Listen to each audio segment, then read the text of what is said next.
Hello and welcome to another episode of A Fresh Perspective here on Heavenward Thinking. Today we're continuing on the story of Jairus and the healing of the sick woman. We're going to be talking about that in Luke chapter 8, starting in verse 49 and going through verse 56. While Jesus was still speaking, someone came from the house of Jairus, the synagogue leader. "Your daughter is dead," he said. "Don't bother the teacher anymore." Hearing this, Jesus said to Jairus, "Don't be afraid, just believe, and she'll be healed." When he arrived at the house of Jairus, he did not let anyone go in with him except Peter, John, and James, and the child's father and mother. Meanwhile, all the people were wailing and mourning for her. "Stop wailing," Jesus said. "She is not dead, but asleep." They laughed at him, knowing that she was dead. But he took her by the hand and said, "My child, get up." Her spirit returned, and at once she stood up. Then Jesus told them to give her something to eat. Her parents were astonished, but he ordered them not to tell anyone what had happened. What do we see here with a fresh perspective? Can I start at the end? Mm-hmm. Right. So he tells these parents, right, to not tell anybody what had happened. Right. Fine. Perfect. But the verse ahead talks about the fact they laughed at him when he told them she wasn't dead.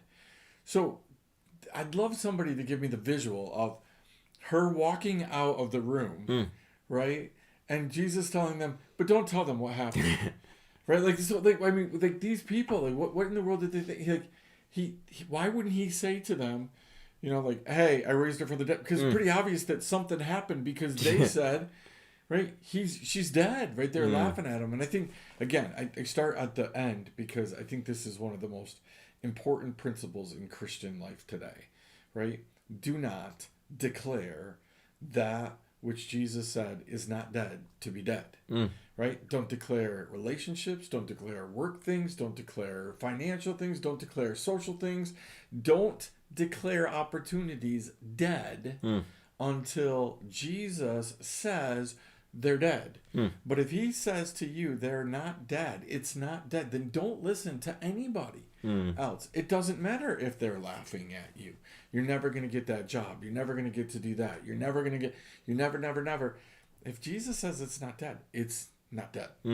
Absolutely. Yeah, I love how you emphasize this is a super important principle in Christianity because this is a great story showing that what we think and what we believe and what we see is not the same as what God thinks and what God sees. He is able to resurrect things, as we see here. He is able to change things and transform things. We just saw a story last week of how he healed this woman who had been subject to bleeding for 12 years. We saw before that how he was able to cure the demon-possessed man. And an interesting note on that is earlier in the chapter we see that Jesus tells the guy to go tell everyone what had happened, and then in this story he's telling not to tell him what had happened. Again, perplexing, and that's for a different day. But Jesus is able to do crazy things, and he's able to show us that, like you said, things aren't dead unless God says they're dead. So if Jesus says this person's not dead, this situation's not dead, whatever it is isn't dead, we need to just believe. And that's ultimately what this whole story is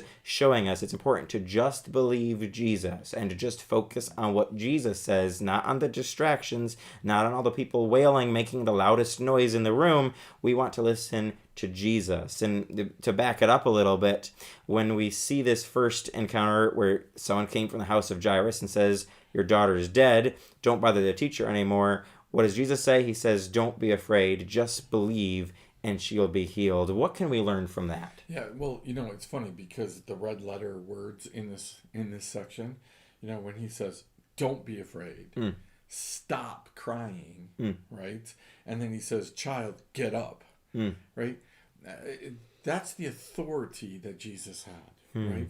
And he tells us that we're going to be able to do the same things, even greater things, right? But it comes with the authority of Jesus. He didn't say, "Hey, little girl, do you want to get up? Like, do you feel like not being dead anymore?" No, again, in our world, we would look at this and we would say, "Okay, what little girl wants to come back from heaven?" Right? But this is the Old Testament still, right? So that's not necessarily true, right? She wouldn't have been instantaneously with Jesus. But it's this concept. He didn't say, like, "Hey, how do you feel about this? Stop crying. Stop it right now." Like, why did he even care that they were crying? Just go upstairs, heal her. Why did he tell them that, right?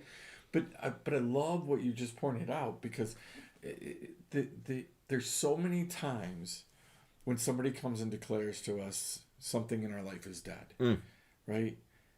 And Jesus says, no, it's not. Mm. Right? Only believe. Right? Again, whose voice is more important in your life? Mm. Jesus or those around you, right? People don't like it when Jesus is above your spouse. Jesus is above your parents. Jesus is above your grandparents, your godparents, or anybody else who might be really important to you. Even the president of the United States, Jesus is above. So if any of those people tell you something that's contrary to what God has told you, man, you need to stop and think about those voices. Absolutely. I think that's the key to this section is whose voice, like you mentioned, whose voice are we listening to? We have two contrasting voices in this section that Jairus has to decide between, where it's the voice of this person who came and said, don't bother the teacher anymore because your daughter's dead.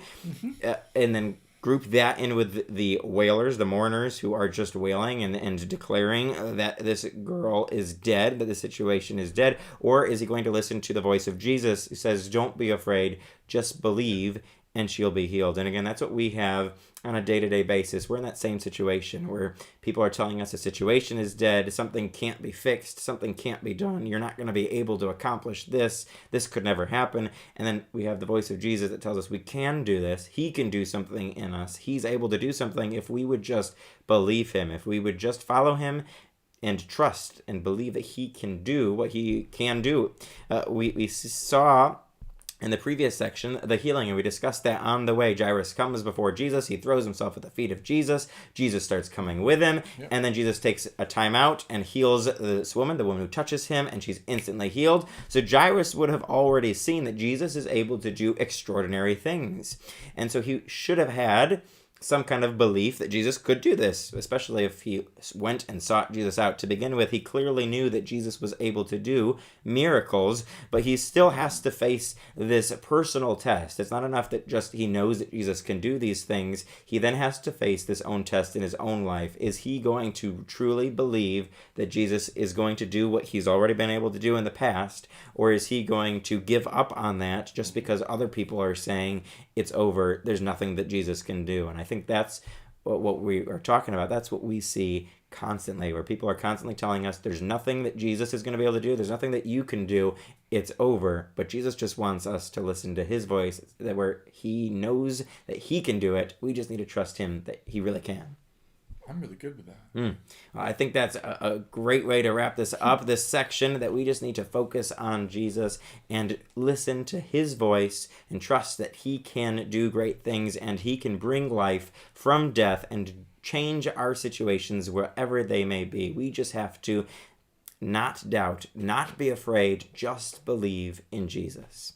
Join us next time as we talk about Luke chapter 9. We're going to see Jesus sending out the 12 on a mission. So join us next time for another episode of A Fresh Perspective here on Heavenward Thinking.